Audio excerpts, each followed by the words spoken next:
Welcome back to another live episode, live if you're watching through the Dynasty Theory Patreon, of Dynasty Theory, proud member of the Ross Tucker Football Podcast Network. I'm your host, John Bauer. Find me on Twitter at the Bauer Club. Over there in his Dynasty Theory swag, we are joined by Dan Lamagna. That is at FF Coach Dan on Twitter. What's up, Dan? Pumped for tonight's show, pumped for the season. I think I have one more family weekend of plans I got to navigate through before I'm all in, and we'll be bringing Coach's Corner back.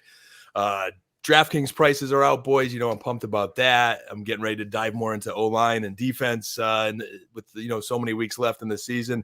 And as you see that logo on our screen there, the $250 best ball big dog contest by Underdog, man. I'm really stoked for that. So although, Dynasty trumps all, man, it's all football 24/7 right now. And while it is Dynasty Theory, we do have a fantastic partnership with Underdog Fantasy. Use code THEORY if it's your first deposit. Get a free $25 bonus. It is literally instantly. It's within 30 seconds, boom, it hits your account. When I deposited for the first time, I don't think I had that in my account longer than 10 minutes. I was like, boom, you're out the door. And then, like I said, Dan's wearing the Dynasty Theory shirt over at TeePublic. So the links, everything we talk about, the Patreon, the Discord, TeePublic, and Underdog Fantasy, the links are all below if you're watching on YouTube, and they'll also be available in whatever podcast app you listen to the show. With that said, we're also joined by Mitch Sorensen. That's at Dino MC. What's going on, Mitch? What's going on? It's a busy week in the Sorensen household. My youngest is graduating from preschool, and he's going into kindergarten here for a couple of weeks. So tomorrow we have all those festivities planned, take him out to lunch, do something fun after. But for right now, still Dynasty time. That's fantastic. Congratulations to the little guy. So we have him graduating from preschool up to kindergarten. Hopefully some of these guys that we're talking about tonight, they graduate from, training camp darlings to gridiron heroes on Sundays. That was well done. Well done. It just came to me. So we want to start off by talking about training camp battles. And this is any situation where we have multiple players vying for one spot. And it could be quarterback position or all the way down through tight end. But Mitch, let's start with you. What is the most intriguing training camp battle? And we are sitting here 5 days into training camp. And I can tell you the Dynasty Theory Discord, the news has not stopped. We have been a fantastic resource for everybody. I have been actively, and this is no joke, I have been actively reaching out to beat reporters to see if there's anything, I don't want to leave any stone unturned, but anything that has not been tweeted, can I get a little inside information that other people might not be getting? So that's been fun. We've been throwing the news blurbs in there constantly. But anyway, Mitch, battles, what do you got? So this one's probably not the most talked about, but I think it's really important for me. It's AJ Green. And the reason why I bring up AJ Green is because John and I did our projections, right? And we actually had Kyler Murray coming in as the quarterback one. And in order for him to do that, he's going to run a lot of course. He's also going to pass a lot. We have Hopkins with a lot of receptions. And I think how AJ Green comes on the team, how much he's targeted, is going to directly affect Christian Kirk, if he's still on the team at this point. Rondale Moore, if he's how much on the field he is. And just with AJ Green, I could see him getting more work than Fitzgerald got 2 years ago. And I could just see him being the guy that no one thought about all offseason. Then all of a sudden he comes in and gets, 95 targets over the season. And then everyone's like, he was free. Why didn't we touch him? And that's just the one guy so far, rave reviews in camp. I don't care about highlight videos and stuff like that, but he's looking good so far. And that's what we really want from him. That's been one thing that we've been actively avoiding whenever we're giving news to the patrons and the people in the Discord, because we want it to be news. So now we're kind of talking about hype pieces a little bit. AJ Green, he certainly is getting positive press, but just like Mitch, just like you said, he has been dirt cheap throughout the offseason, and rightfully so. Nobody's advocating for going out and spending high draft capital or sending high-end assets, but dirt cheap in startups, dirt cheap in existing leagues. So if you're in a deeper league, you're starting 11 players, 12 players, you're starting 10 players, but it's a 14, 16 team league. AJ Green most likely is going to find starting lineups constantly throughout the offseason. So if he can catapult himself up to that wide receiver 36 range, even, that's a huge win. Dan, I'm gonna ask you something here.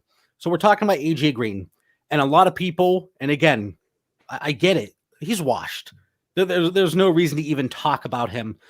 But from a coaching aspect and being with these guys, on the field and at practice, not at the NFL level, again, unless you're holding out on us there, who knows? Dan's living a second life coaching the NFL.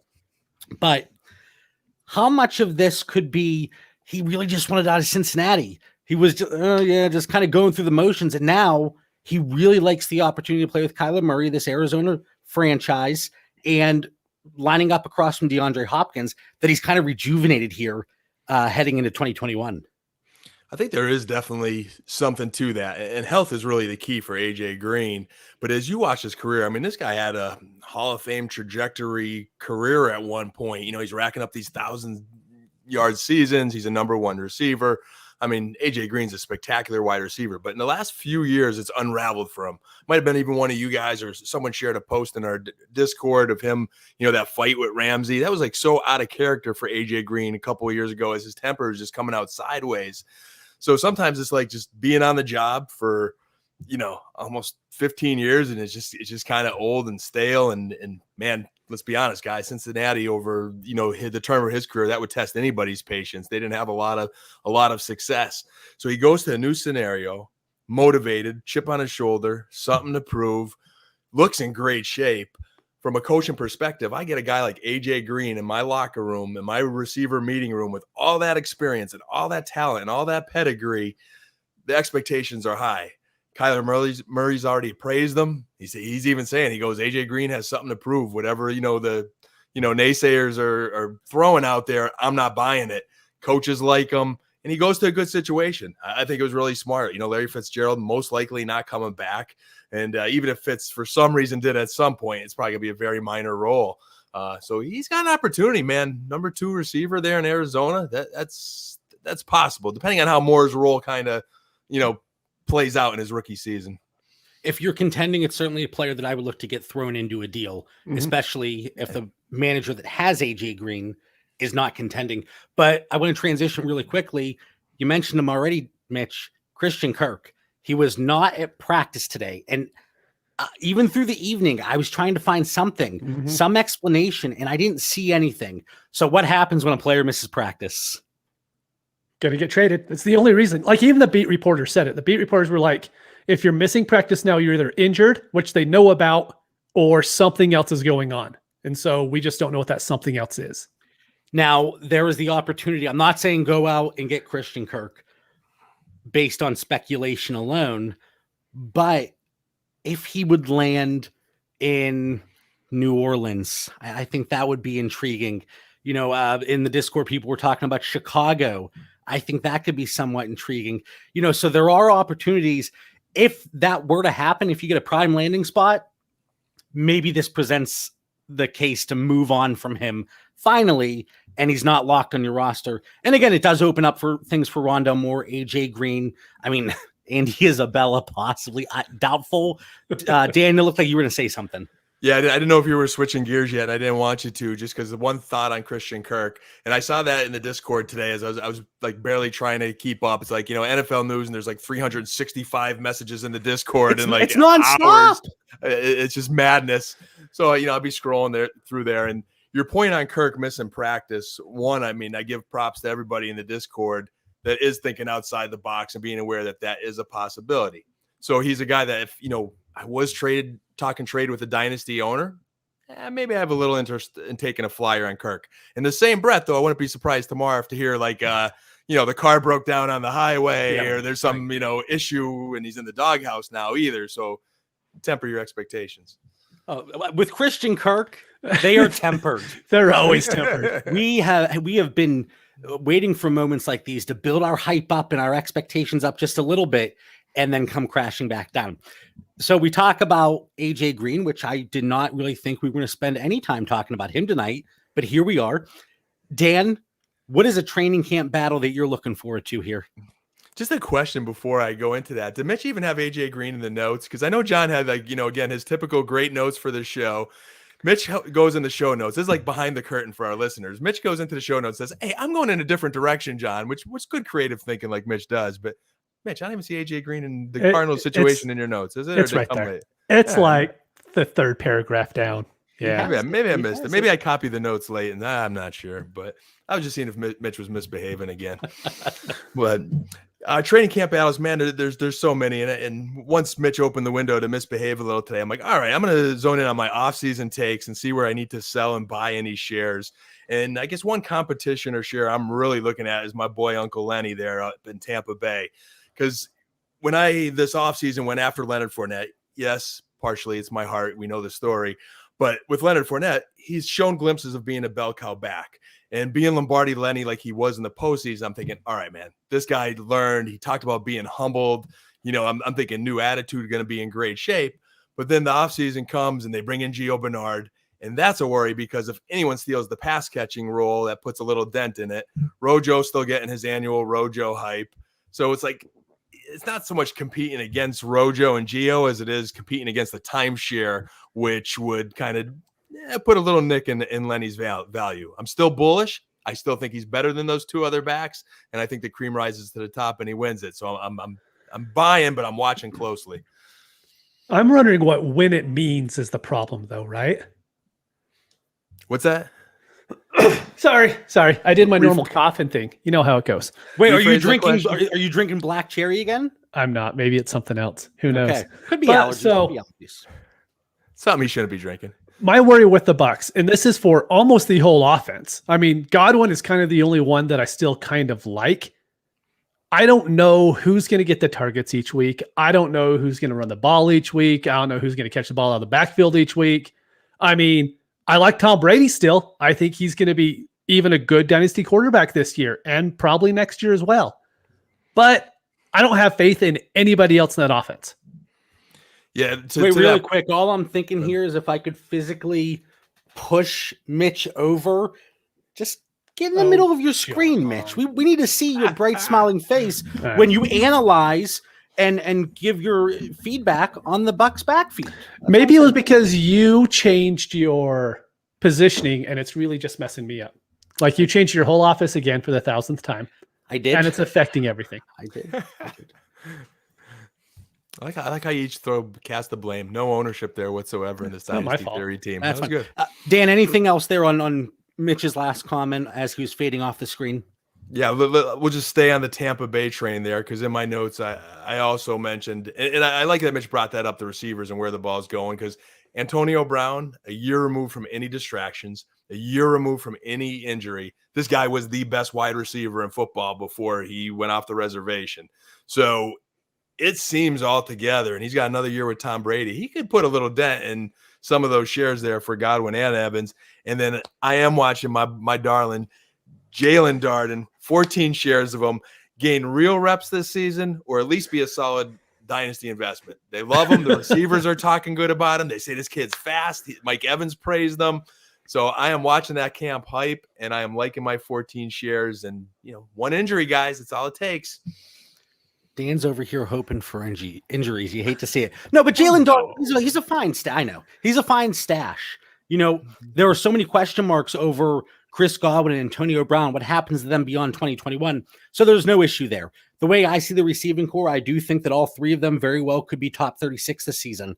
Does that take away the high upside of a top 6 receiver? Absolutely. But still, 3 guys that you're going to be happy to have in your lineup on a weekly basis, and especially from your dynasty shares. Mitch, you're raising your eyes. On any given week, I think all 3 of those guys could garner a 15% target share every single week.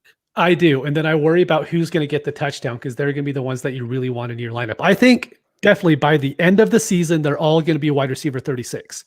But I'm going to worry that it's going to happen 1 week for Evans.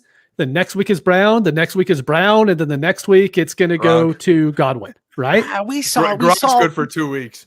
We saw all 3 of them coexist though and be fantasy relevant. And maybe it is 2 out of 3 some weeks, but still you're getting a pretty good shot there. So, but there is the concern. There is the limited ceiling, and not necessarily a camp battle, but a situation we are paying attention to. Super Bowl lineup, JB, where everybody came back and the offense looks perfect. What could go wrong? But seriously, it's incredible that in this day and age with free agency and contract renegotiations and greed at times, the fact that they brought everybody back is absolutely incredible. People love playing for Brady. I mean, everyone said it was the Patriot way before, but it's really Brady. Everyone wants to play with him, and you can't, blame them for going down there and wanting to play. Right. Now, we do have a lot of other situations we want to talk about. It's only been 15 minutes. We've gone through 2. We're okay. I know. All right. So here's what I want to do. I'm going to rattle through some situations. Quick hitter, one-liner, how you see it playing out in 2021, okay? How you see it playing out this year in its entirety. So if it's a gradual thing, mention that.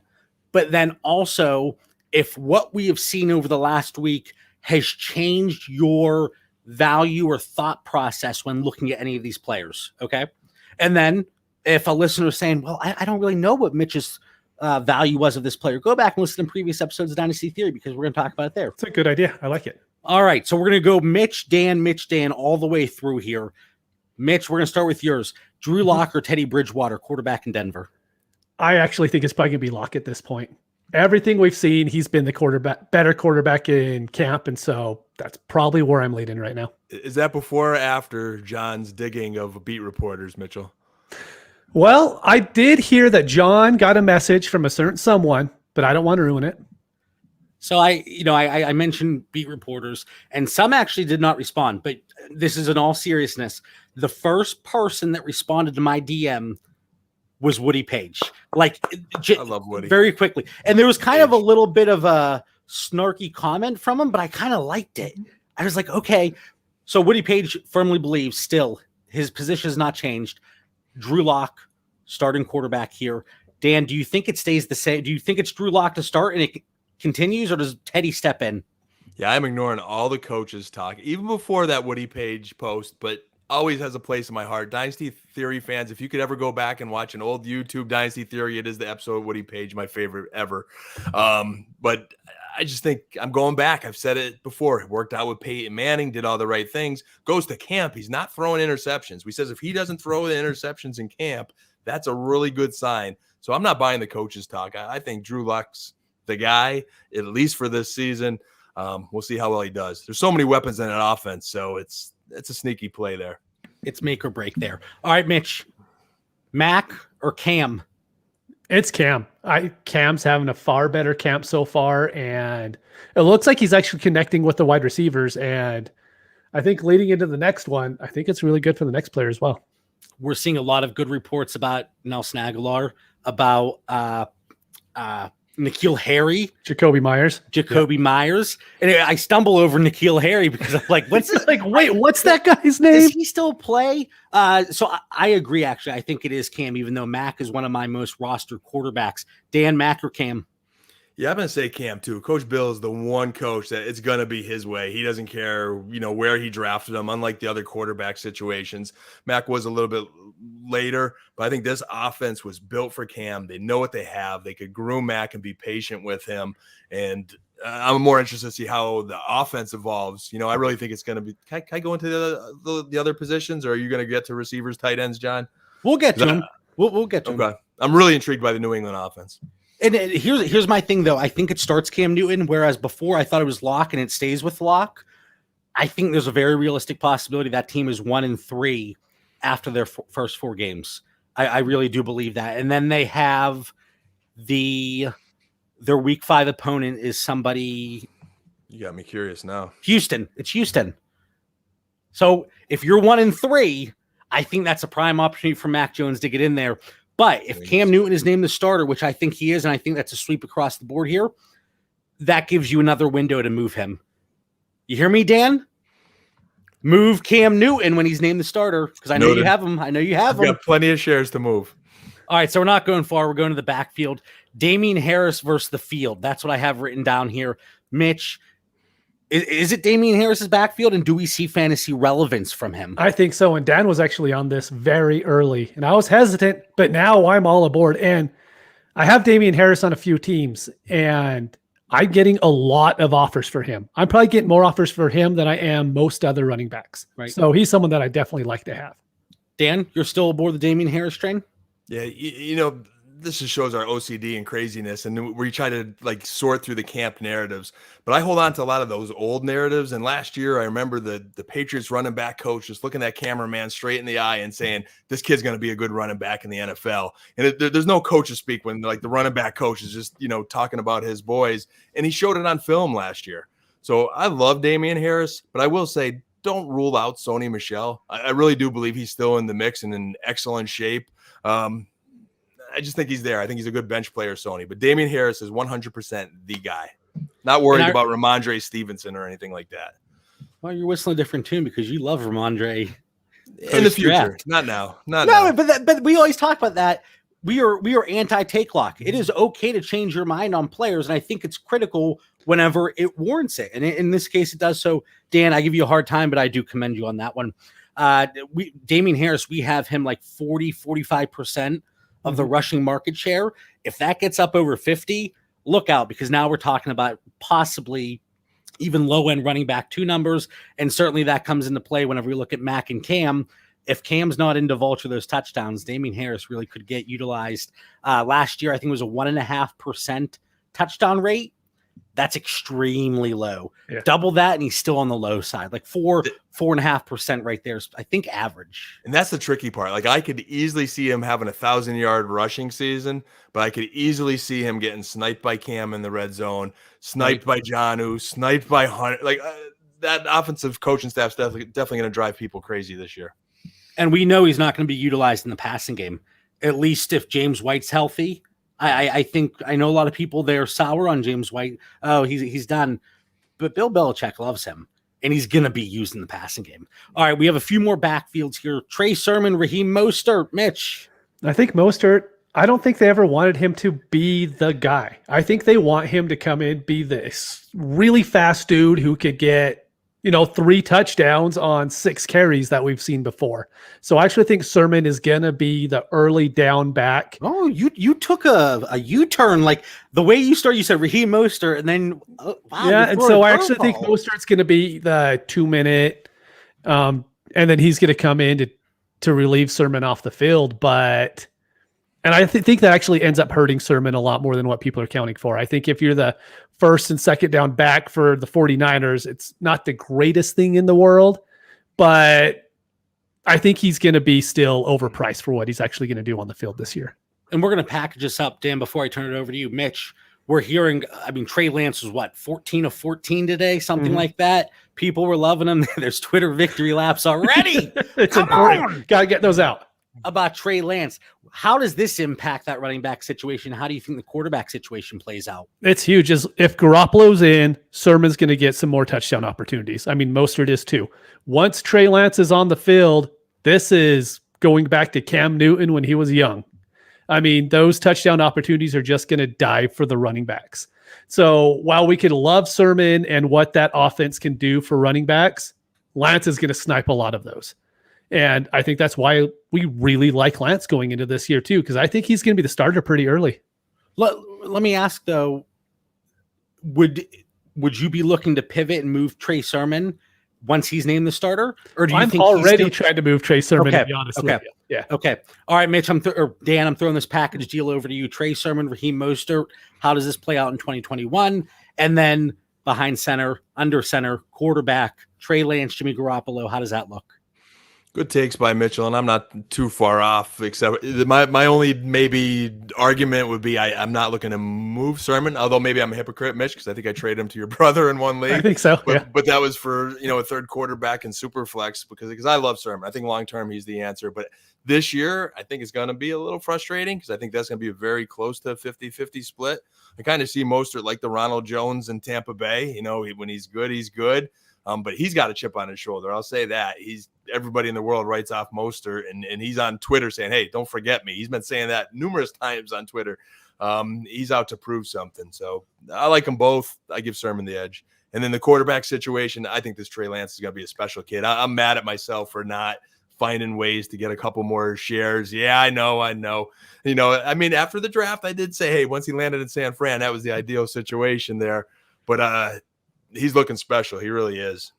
My one friend who's a Niners fan, play fantasy as well. He messaged me tonight. He's like, how about all this Niners hype there? And he was actually trying not to be a fan. He's like, he threw that touchdown pass against the second string to a backup receiver, and everybody's putting him in the Hall of Fame. So we do need to calm down a little bit, but he's going to be special. If Mostert is healthy, I think both of those running backs, they're going to work together and share the load. I don't think we're going to see a 60% market share if there are healthy running backs available. So the word of the day is temper your expectations on those running backs. And Trey Lance, I still think Jimmy gets at least a few starts, but how much of the hype around him this offseason in training camp is maybe to boost his stock a little bit. Oh, this is the best Jimmy's looked since he's been here. Come trade for him. The water's warm. All right. Well, one more thought. That quarterback's just a great situation to have for that team, and it'll play itself out. But another note on the running back situation, it is good to have one or both of those guys and just keep them on your roster.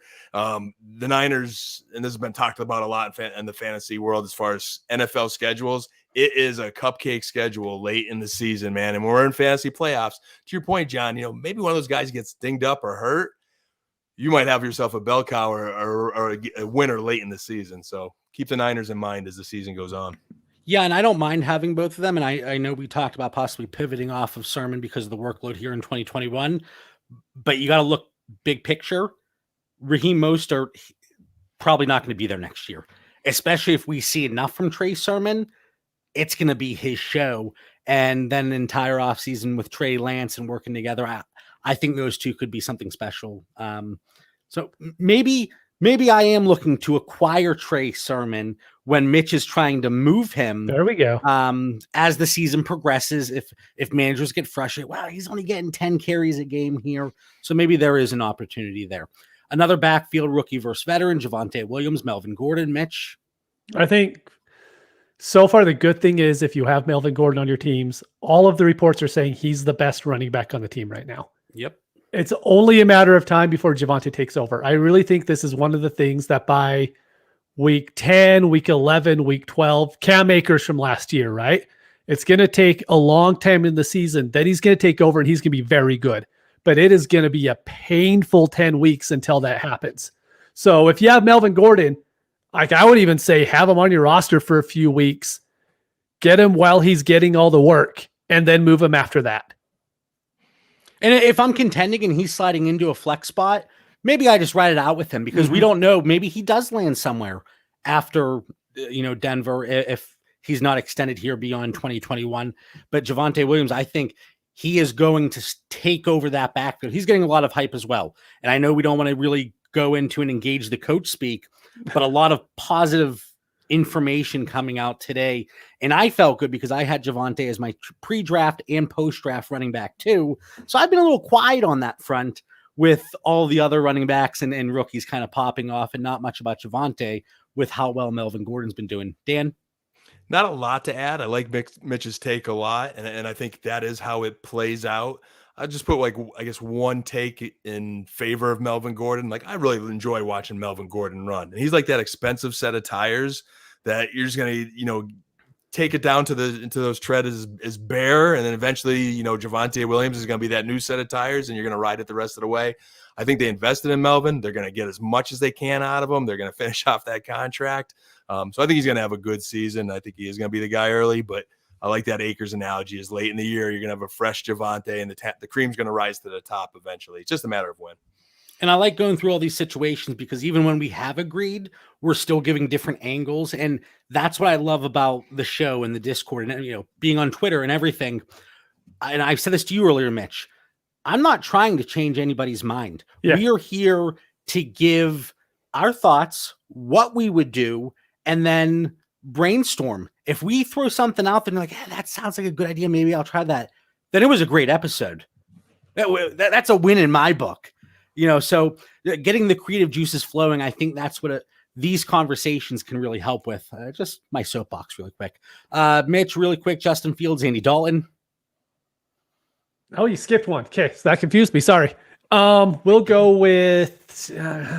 I think Fields is just gonna take over. Like, I know Dalton had a good end of the year with the Cowboys last year, but Fields is gonna take over. Everything we hear from every person that talks to him is he's a leader. He's the guy that you want on the football field, and so I think it's only a matter of time before he takes over. I wouldn't be shocked if it's week 2. It's going to be very difficult based on what we're hearing to keep him off the field. And Dan even offered me Andy Dalton in a trade. And maybe this was stubbornness or whatever you want to call it. I actually rejected that. And I wanted Samaje Perine instead of Andy Dalton. I mentioned this trade elsewhere. We almost got hung up on it. And I went back and I said, fine, take out Andy, throw in Samaje. That is how I feel about this quarterback situation. If I thought I could get 6 weeks out of Andy Dalton, okay, that's a little different. But I don't even think we get there. So whereas we talked about Mac and Cam, that could go into the season. We talked about Trey Lance and Jimmy. It still could go into the season a little bit depending on how that team's doing and how Jimmy looks. But this situation, this is the one I'm thinking Justin Fields takes over much sooner rather than later. So, Dan, thanks for the Samaje Perine. You can keep your Andy Dalton. Hey, man, you never know what could happen to make Andy Dalton relevant this season. But unless things go absolutely perfect, yeah, man, would you give us one JB where I could disagree with Mitch here for a change? I know. But I do think it's Justin Fields. I just think as an offensive coach, you could do so much more with Justin Fields than Andy Dalton could do. And, like the Bears, their O-line's not like top 3 O-line in the NFL where Dalton's going to be upright and had all those weapons like he did in Dallas. It's just a different scenario. So I think he's a great quarterback to have in their locker room. And I think once they feel Fields has got that offense down, it's going to be his turn, and that's going to be early. And you said something really quick, and I'm looking at the names again here. And that's something, the reports that have come out of San Francisco, I've seen nothing but good things with the way Jimmy Garoppolo is treating Trey Lance and the relationship they're forming. And then you have players like Ben Roethlisberger, whenever Mason Rudolph was drafted, it's not my job to teach him, Aaron Rodgers. So I think the way Jimmy Garoppolo is handling this situation, and I'm sure he knew this was coming before the draft, probably the Niners let him know, whereas the Packers didn't let Aaron Rodgers know they were taking Jordan Love. So there's that mutual respect there. But I think it's a great situation and also something other teams might look at and say, Jimmy's a guy that we want if San Francisco isn't going to be able to utilize him. Jameis Winston, Taysom Hill. This is a big one. I will say I never thought that it was going to be a fair battle. Taysom Hill would have to be so much better than Winston because they could always give Winston what Brees had, and then Taysom can still come in and do his thing. So in my opinion, Taysom had to be so much better than Winston in order to take the full job because you lose that package that they have for him. Then all of a sudden that package turns into a whole playbook, and then you have to worry about, him running too much and getting injured. And so in my opinion, it's going to stay Winston because I just don't think Taysom has done enough so far from everything we've read to be the starter. I want it to be Winston for my dynasty shares. I think based on the reports, it should be Winston, but I just have this bad feeling in my stomach, and it's just being pessimistic. If I didn't have Jameis Winston on my roster, I think I'd be stamp of approval. Jameis Winston, he's going to start, but just this negativity is just in the back of my brain, just chirping. Just did you like that? All right, Dan, what do you think? I like that little chirper there, man. Yeah. And I am, I have one lineup where I need Taysom Hill. I have a quarterback needy lineup, and I'm crossing my fingers. I rolled the dice and traded for him in one league. Man, this is probably the hardest one in the entire show notes because I could really make an argument either way as a coach and say what's best for that offense. You look at the pedigree of Winston. He's a true quarterback, has all the tools. Did he mature enough? Only they know that inside that locker room. Whether he's got the maturity to lead that team or like Peyton wants him. If they think he has that, I do think it's going to be Winston. But we see all these injuries and like these no-name wide receivers. And when Ty Montgomery comes back in the fold, I'm like, man, that kind of makes a case to have that running quarterback and run a little different style offense and try to win games with Taysom. and he could still throw. So I can make an argument either way. I'm hedging all bets. 51-49 Winston. Yeah, this is probably the most difficult one. Mitch, Taysom Hill or Cam Newton? If I had Cam, would you offer me Taysom? No, I want Cam. Right, I'm saying, would you offer me Taysom? Oh yeah, for Cam. Dan, do you agree? Oh man, yeah. I always take the least risk here because I don't really see an upside long term on either side. Right, I struggle for that. So I think you're gonna get the most points out of Cam this year. So as of now, yeah, that'll change in like 3 weeks though. No, I believe I didn't think I would have taken that, but as we talk and the conversations we've had, I will take Cam Newton over Taysom Hill. And again, it's not like a high profile, whoa, that's a blockbuster trade if you get it done in your dynasty league. That's the type of move that can help you in the long run. I'm worried about New Orleans, probably like we were in New England a year ago. That offense is really starting to get me a little bit nervous. I mean, you lose Michael Thomas for a long stretch. You've got a rookie tight end. Your potential number 2 receiver isn't really a number 2 receiver. Now he's hurt. Michael Thomas he's not on the reserve pup though. And so there's that glimmer of hope. There is that glimmer of hope. And there's some sleeper receivers there. I've got 10 shares of Deontay Harris, and I've got 4 shares of Marquise Callaway. There's been different reports from last year. And I did see some things on film that those guys they're decent football players. And I'm just thinking somebody has to catch the ball in New Orleans. And I do not believe it's going to be Ty Montgomery. Let's just say Alvin Kamara, he's not injured, but he's just off for a play. So the personnel that's on the field when Kamara is off, is there a worse offense in the NFL talent-wise? No, that's got to be up there. I mean, it's horrible. It's very, very, very bad. And so that's my worry is if Kamara goes down or Thomas is out for a while, Jameis Winston isn't going to lead. I mean, he was great with Mike Evans and Chris Godwin. I don't think he's going to be that good with Harris and whoever else happens to be on the Callaway. Traquan was injured. He left practice today. To Mitch's point there, I feel like we're willing into existence fantasy football production from the Saints because of Coach Payton, like we were last year with New England with Belichick. Mm-hmm. And I think that they mustered as much as they can last year, New England, but that was some ugly football we watched. It could be a repeat. Yeah, and for the sake of these receivers, when you look at the splits, and I was looking over this for a guest spot last week, with and without Michael Thomas, Callaway went from about 2% to 11% target share. And then Traquan Smith doubled from, I believe, 7 to 14. So there is a significant increase there. Mm-hmm. And potential last flex play in your start 11 league, maybe. Again, I'm not preaching, hey, top 24, here we come. But there is the possibility of usable weeks, injuries, bye weeks. If Jameis Winston is the starter, if it's Taysom Hill, I'm a little bit more skeptical. And then people will be very upset if we didn't mention Adam Troutman in the mix. I think he benefits if Jameis Winston's the quarterback as well. Yeah. I think Adam Troutman, he's a very good blocking tight end as well. And I think he's going to be utilized in that role a little bit more with Taysom Hill as the quarterback as opposed to Jameis Winston.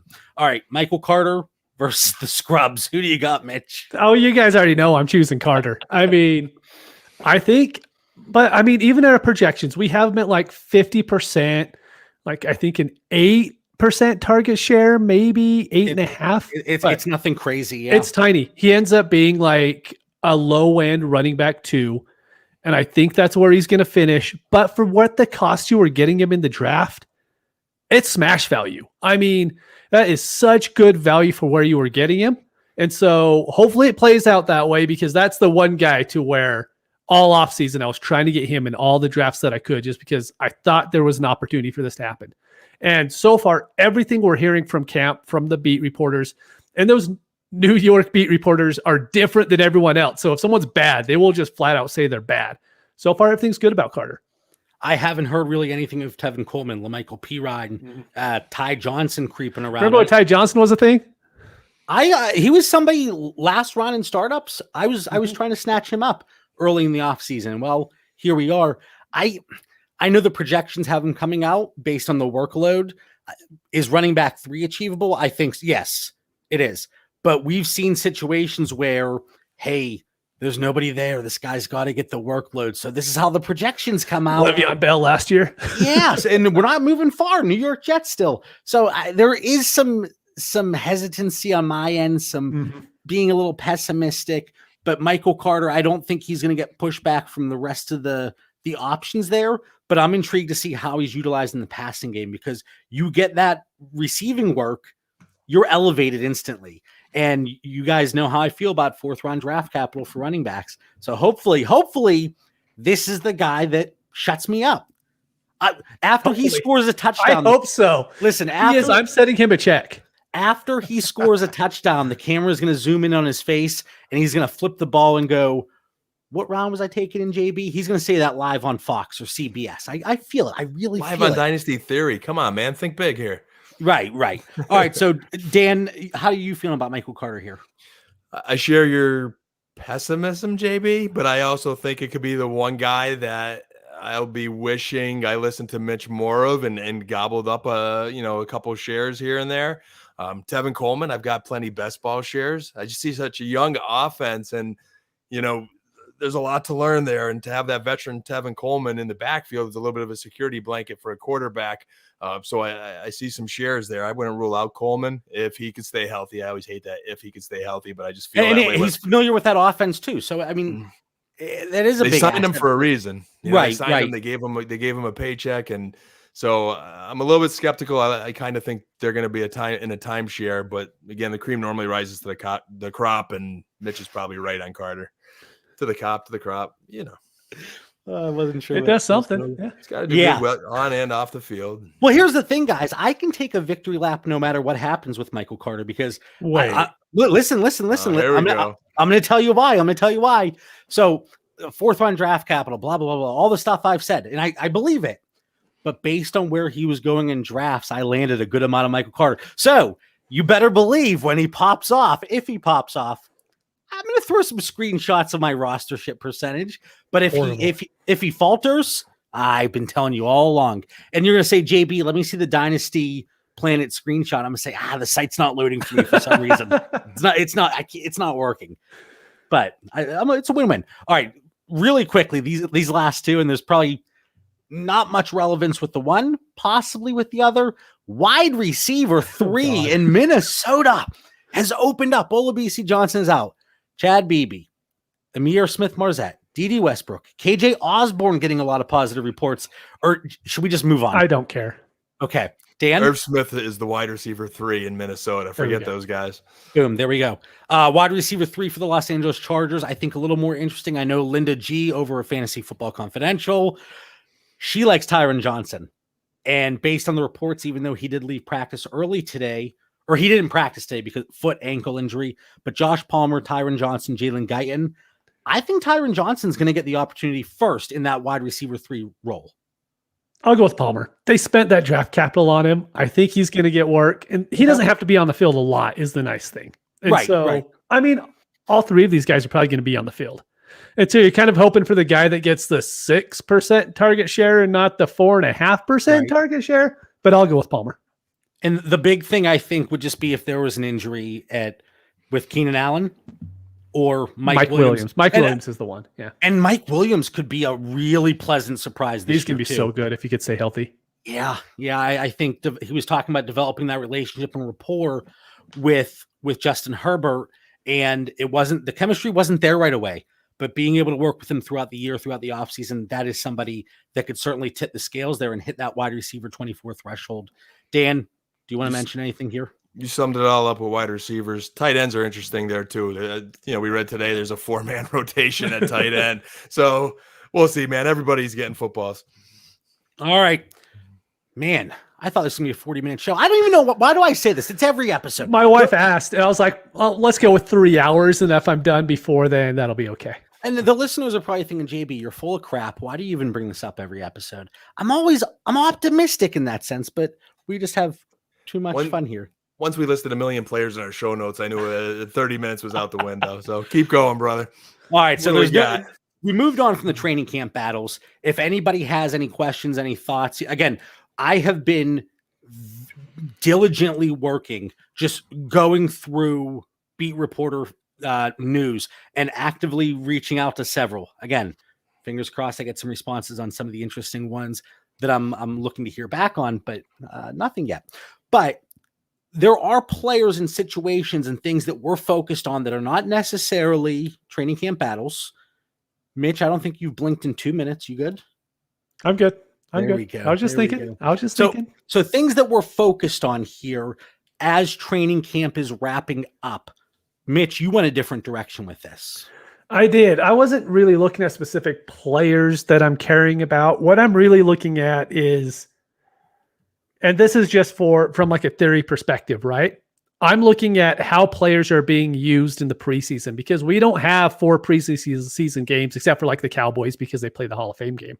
But everyone has 3 now. So I'm assuming only the scrubs going to play in the 3rd preseason game is what I'm guessing. First one we'll see started for a little bit, but that second game, if I'm seeing a guy like we brought up Michael Carter, if Michael Carter is in the first 2 series and we don't see him again and we don't see him in the 3rd preseason game, tells me everything I need to know. Then really for guys like Rondell Moore, if Rondell Moore is out with the starters in that 2nd preseason game, and then all of a sudden he's just not there, that's what I want to see. But if I'm seeing a guy like Amon-Ra St. Brown in that 3rd preseason game playing a full half, I'm like, well, obviously the coaching staff isn't happy with where he is right now. And so I'm really looking at the rookies, because I don't know if we know exactly how coaching staffs are going to attack this small preseason and how long they're going to keep the starters in. I just want to make sure that the guys who I really care about on my dynasty teams and see how they're playing, how they're being used in that 2nd game and the 3rd game, and then going on from there. That's what I really care about for this preseason. And they're getting those first team reps. And I think the quarterback situations are a little bit different. I'm not going to panic if Justin Fields is. I expect him to be. Yeah. Right. Trey Lance, Justin Fields, even Trevor Lawrence, Zach Wilson. I'm not going to be concerned because we know they're going to get the eventual opportunity. But you mentioned it before we went live tonight with the Rams, Darrell Henderson not taking part in the preseason. And to steal a quote from Mitch Sorensen, that tells us what we need to know. They want him to be the guy. Do they have any other options? Maybe that's part of it. They kind of have to. They want him to be the guy. They need him to be the guy. And that has been seen in our projections again. Patreon, the tiers, projections, live episodes. I've been throwing out articles pretty much once a week just on different theory and questions that people have had. So I've been putting that together. But yeah, I think that's a perfect way to look at it as the preseason approaches. Dan? Sorry, I got distracted there, JB. I had a message coming in. It was in the Discord. It was okay. I saw the message. I understand why he, read it. Here, before I was looking for some supporting news there, breaking news, and then there was like a Discord issue. Hold on really quick then. Before I turn it over to Dan, one last thing I want to say. I want to piggyback off of what Mitch said. Remember 2 years ago, James Washington was getting those 2nd and 3rd team reps, and he was killing it. Unfortunately, I was on the Dante Moncrief side, but I was very adamant that James Washington, this is a sell window, and people were saying, no. So just be very, pay attention to where these stats are coming from. If you're checking that box score the next morning, oh man, Amon-Ra St. Brown, 200 yards. Yeah. 180 yards and 3 touchdowns. He didn't have a 1st or 2nd team rep. So, and we love Amon-Ra St. Brown. So hopefully that's not the case and he gets his 1st team reps. But anyway, Dan, if I could turn it over to you now. So Love what Mitch said there. He still doesn't know what we're talking about. What was the question there? What are you focused on here? I told you I was looking for this breaking news, and then I had an issue with the Discord. I had to reset our Discord channel. Sorry, I got sidetracked, man. I'm really worried when I hear you say you reset the Discord channel. Everybody is banned. That's all that I know is going to happen right now. So what are you keeping tabs on throughout the rest of I couldn't get into the camp? Discord there. So, good. Maybe you'll take the hint. So now. that's what I was answering, John. You're saying I wasn't answering the question. My point was, John, I like what Mitch said there, but I think we followed the offseason so well that we've got a pretty good gauge on what's happening. Now it's just those loose ends. Like, I love Mitch's take on the rookies there, that there's those certain pieces to the puzzle that we're trying to fill out. So now I'm down to like a handful of offenses that I really focused on in my show notes tonight in a couple individual situations. I started my notes just on brand with the Cowboys there, especially as we do these underdog fantasy drafts. It is amazing the money that people have invested in this Dallas Cowboys offense. And right now you have that $160 million arm with a shoulder strain that, you know, I think's going to be okay, but I'm a little bit nervous about. No, here comes John's challenge flag. No, this is a friendly flag here. There's a lot of misleading headlines, and I was going to bring this up in my final thought tonight. There's a lot of misleading headlines, so make sure you're paying attention to what's actually taking place. I saw one headline that Dak Prescott setbacks, blah, blah, blah. No, there was no setback. They're just going to bring him along a little bit more slowly than we had hoped initially, but there was no setback. So I'd be very cautious. And again, pay attention, just like I talked about the box scores, but pay attention to the article itself, even the article sometimes they leave out, Dallas Goedert failed a physical. He failed the conditioning. Okay, it was something because of his technique in a drill, not because he was coming in 450 pounds overweight. So just pay attention. All right, Dan, sorry. And that really goes to the points, John, that we've brought up about deciphering coaches speak. You know, what you could really, I mentioned that Patriots running back. I knew that was a good fantasy nugget for me on Damian Harris. But then we know how many times, certain coaches like Coach Arians or something just gives you fluff, and you really got to be careful. Or Coach Carroll is another one of them that just, you can't buy into it. So with Dallas, there's a lot of coaches speak there. When Coach McCarthy said, he'll be back in a couple of days, I mean, like every Dallas beat writer said, really? Not quite sure. Right.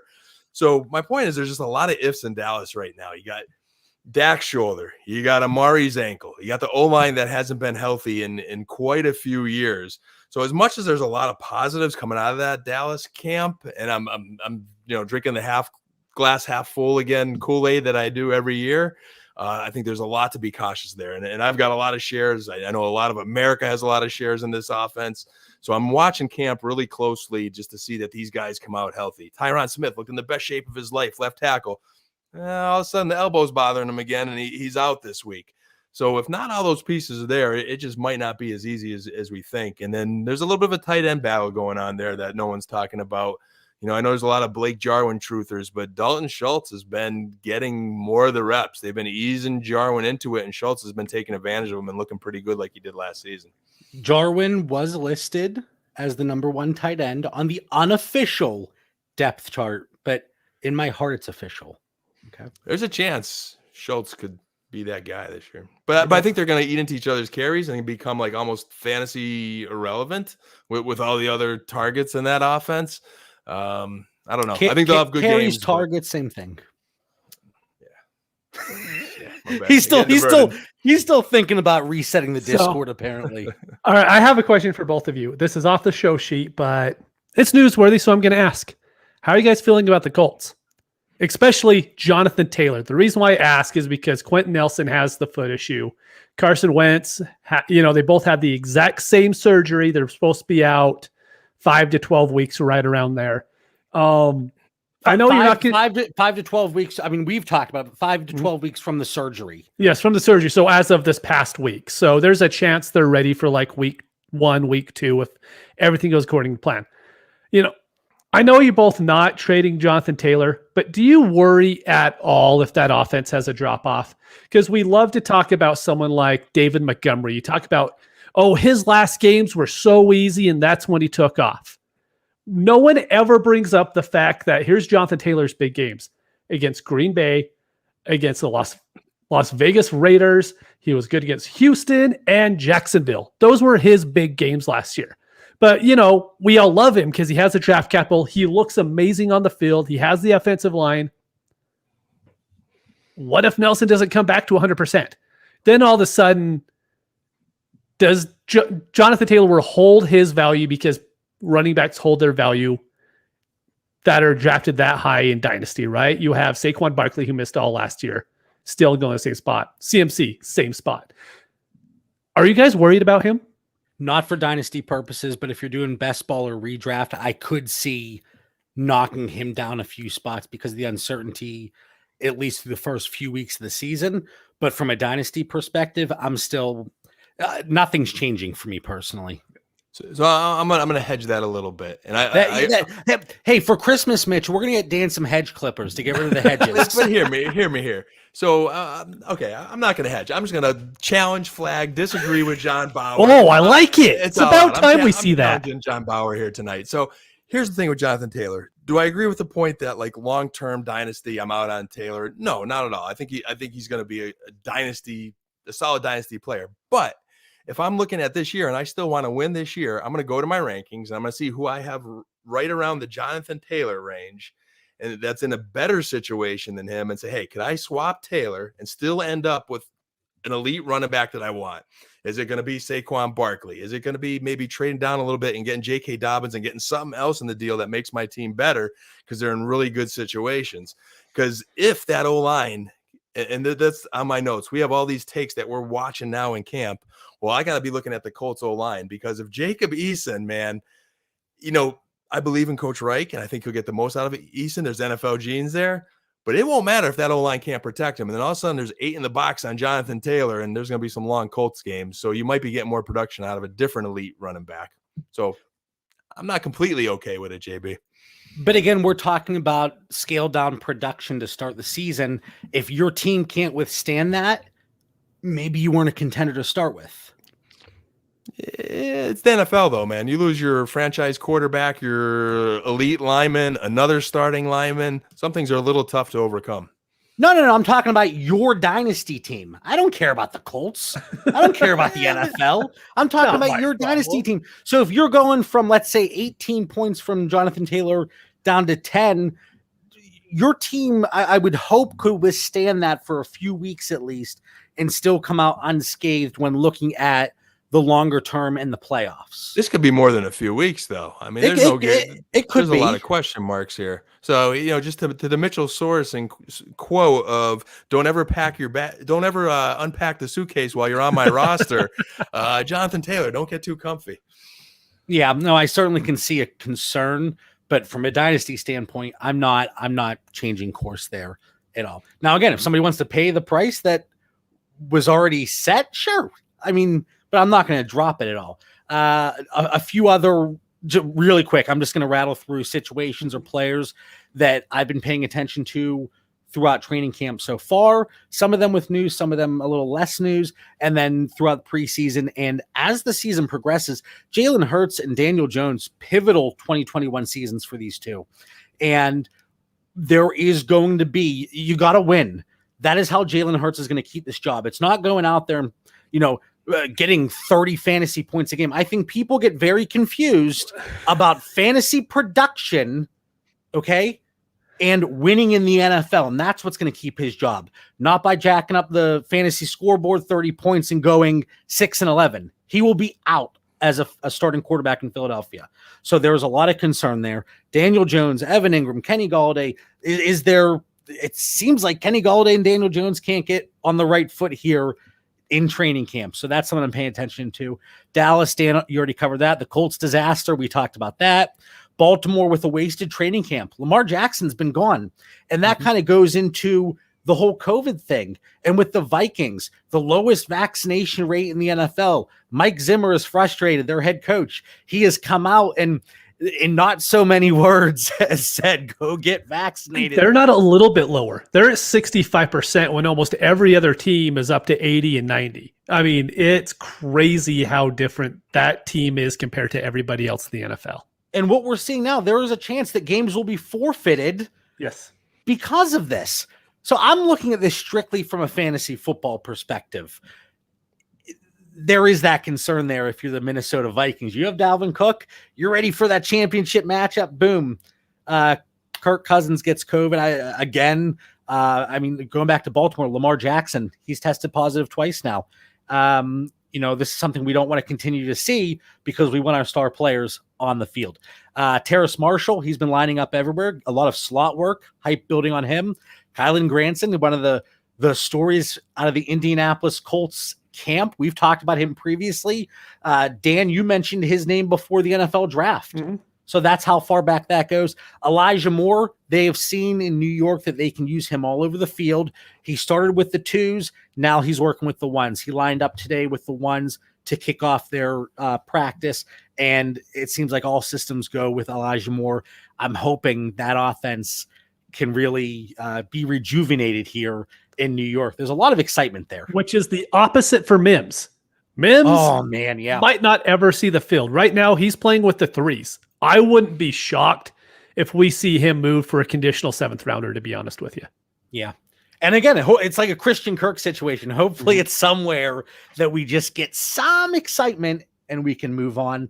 But before we move on and wrap up tonight's show, final thoughts. Mitch, starting with you for the 128th time. Final thoughts. That is a lot. 128 episodes. It is a lot of episodes. Oh, made it sound like he was tired of hearing from you, Mitch. He's like, Mitch, for the 128th time, what have you got to say? Sick of hearing this, but come on. But the one thing I wanted to mention is I think if you're in more than 5 leagues, you should have a spreadsheet made right now. Because what I love to do is right now I will go through, I'll be like contender, rebuild, contender. And I'll keep track of that throughout the season. Because it's funny how some of those rebuilds somehow become contenders by week 5. Like, lo and behold, I was just wrong and these players are hitting. And then a lot of those contenders become rebuilds. And I actually think that's something just fun to watch to see how right you are. Because if you're wrong on that, you could be making trades right now that are ruining your chances one way or the other. And that's one of the reasons that we put together that point per game analyzer that we include with our projections on the Dynasty Theory Patreon. Is this trade actually going to benefit me? I mean, the Dynasty perspective, there's a lot of fantastic resources out there, but also the information we're providing. Is it going to benefit me in the long run? Okay. But is it going to benefit me today? Because the reason I'm making this trade is because I want to bolster my starting points per game. Well, it's not actually happening based on our projections and what we're seeing. So that is available. Dan, final thoughts? Man, just a couple shout outs tonight. Great week coming up here. Hall of Fame game Thursday night, 8 p.m. on Fox. My Cowboys versus John's sort of Pittsburgh Steelers. Cannot wait. And day before the Hall of Fame game, shout out my son Braden 11th birthday. So birthday, Hall of Fame game. This is going to be a fun week. Happy birthday to him. And one thing I just want to mention just real quick. I meant to mention it. This is redraft time for Dynasty. Like, Dynasty teams might as well be 90% redraft right now because that's how everybody's going to start to trade. Everybody's going to think they're a contender. So just know that when you're going into trades. And that's not a knock because we all 3 of us have done it. That's how I am. Yeah. Everybody does it, but there are ways, and I think that's going to be one of the first episodes we do when the actual regular season comes around, is taking advantage of situations like that. And the biggest opportunities, unfortunately, come from injuries across the NFL, especially high-profile players. That's when we see such drastic shifts across the Dynasty landscape and within your particular league. But this was a fantastic episode. Tried to get it down to an hour. Almost made it. Follow the show on Twitter and Instagram at Dynasty Theory FF. We talked about the Patreon. We talked about the Discord. We talked about Underdog. We talked about the merchandise. It's going to be down below in Kadarius Toney practice today. Where'd that come from? Sorry. Right. Maybe that was Dan. But all the links are on YouTube below the video. And then wherever you typically listen to Dynasty Theory, it's going to be available in the description on the podcast feed. Until next week, we'll catch you, everybody. Peace.